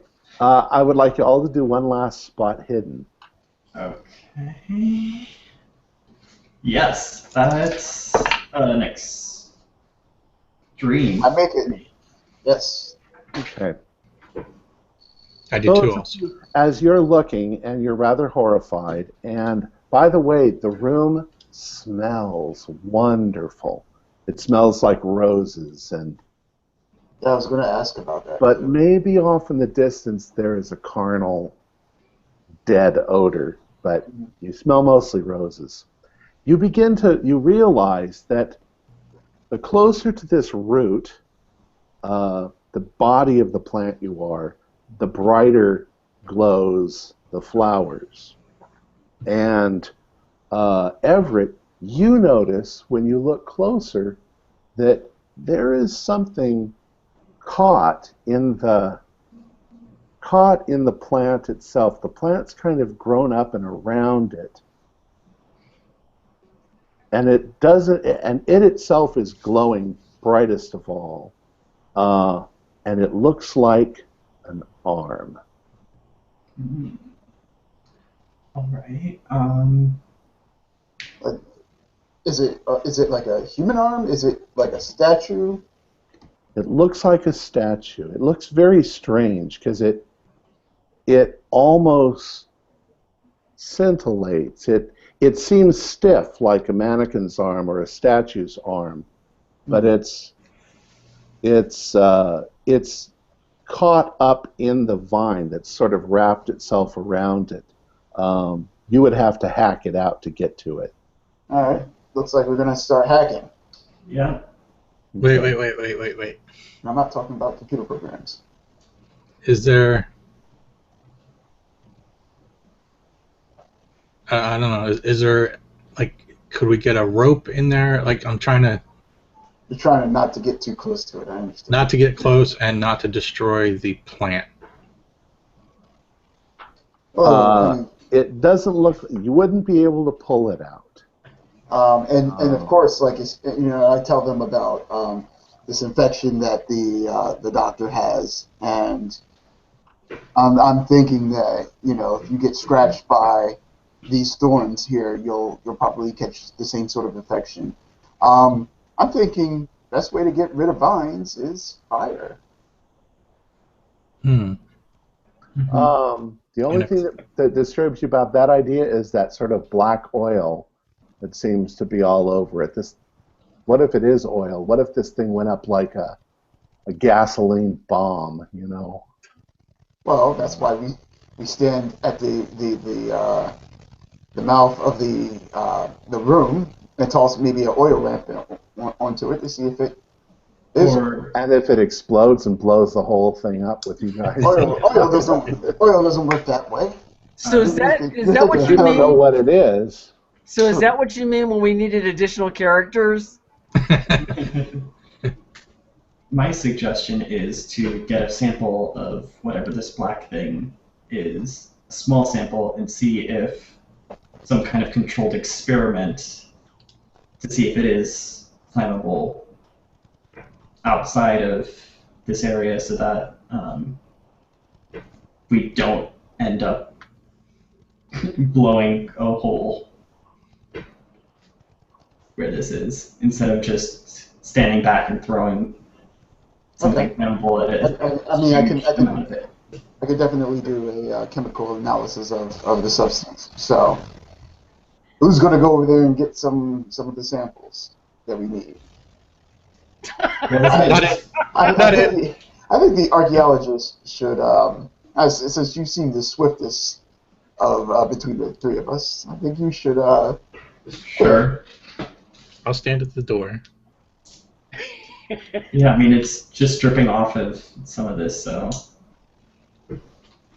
Actually, right where the object is, there isn't anything dripping. It looks pretty dry. It's mostly around where the flowers are.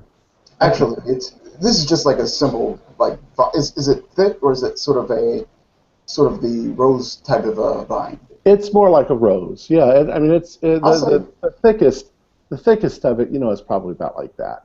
So I'll say, you know what? And I hand Everett my cane. I'll say, use this to hack the vines around the arm. Okay, and I'll do that. They actually cut rather easily, like you'd expect a rose bush to cut. Okay. A little woody, but not that hard. Okay.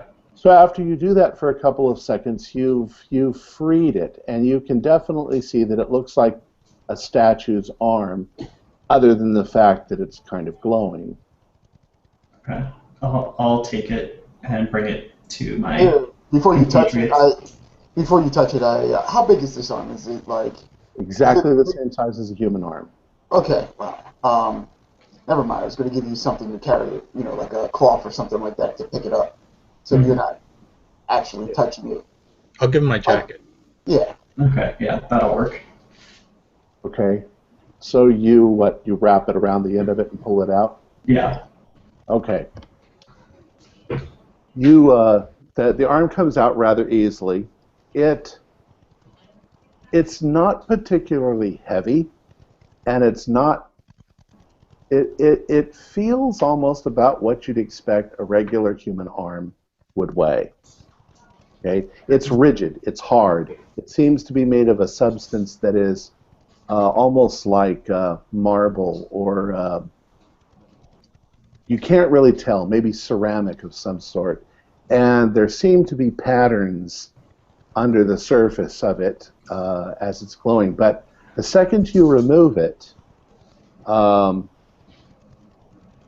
within a couple of seconds, the glow seems to leave all of the roses. And within another couple of seconds, the rose bush itself begins to crumble, almost as if it were made out of ashes. And there's a moment when, just a moment, a kind of purple mist sort of fills the room, and you immediately begin to choke, as if something were cutting off your air supply. What do you guys do?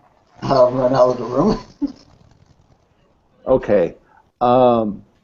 As you run out of the room, the feeling sort of continues for a moment, but then it sort of goes away.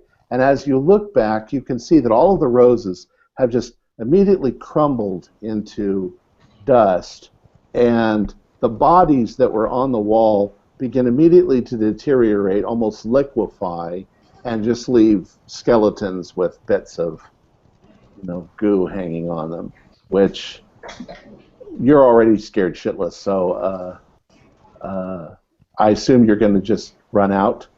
Yes. Can I just ask, what do you do with the arm as you're going? Are you going to go out and say, hey, look what we found? Or... Well, if we're covering something up, they're going to still see it, so... Okay, so you're going to reveal the arm, all right. And we will leave it there. We'll begin next time with you guys coming out of the underground passage and showing what you've found. So, all right, I'll go ahead and I'll close it up. I want to thank our investigators for their participation, and thanks to all our viewers for watching. We hope you enjoyed our game session. Remember to subscribe to our YouTube channel, and if you liked our show, please give us a thumbs up. Please tune in next Thursday night at 9 p.m. Eastern Standard Time for the next episode of Horror on the Orient Express. Until next time, always remember, if there's no light left to guide your path, your only choice is to venture into the darkness. Good night. Or run.